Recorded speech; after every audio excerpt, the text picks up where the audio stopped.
우리 경제에 부담을 주던 미국 금리 인상이 끝났다는 전망이 많습니다. 하지만 이는 엄밀하게 보면 금리가 더 이상 인상되지 않는다는 얘기지 당장 금리가 내려간다는 뜻은 아닙니다.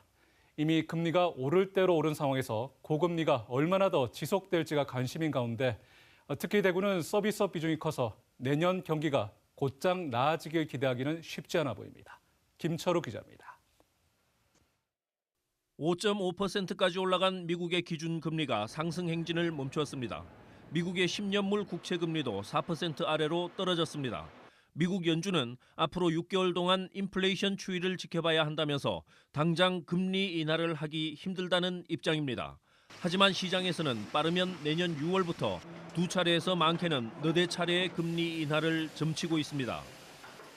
다행히 내년도에는 어떤 하반기로 갈수록 금리가 좀 내려가지 않겠느냐. 결국은 이 금리가 경기를 좌우하는 신호탄이 될 거다.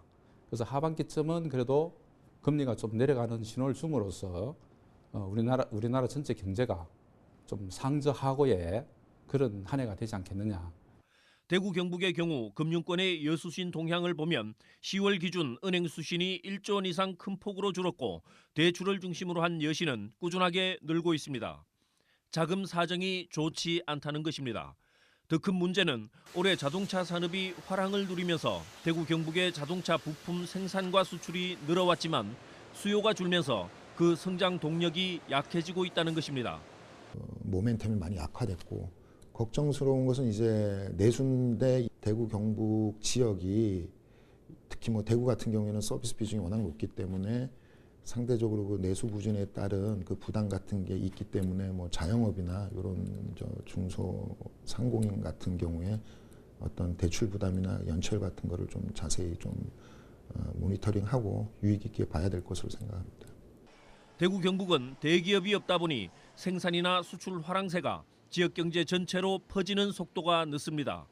게다가 서비스 중심에다 중소기업들이 많고 특히 금융 부문이 취약합니다.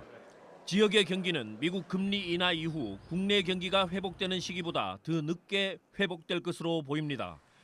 그만큼 고통을 감내해야 하는 시간이 대구 경북 지역은 더 길어질 것이라는 전망이 나오고 있습니다. MBC 뉴스 김철우입니다.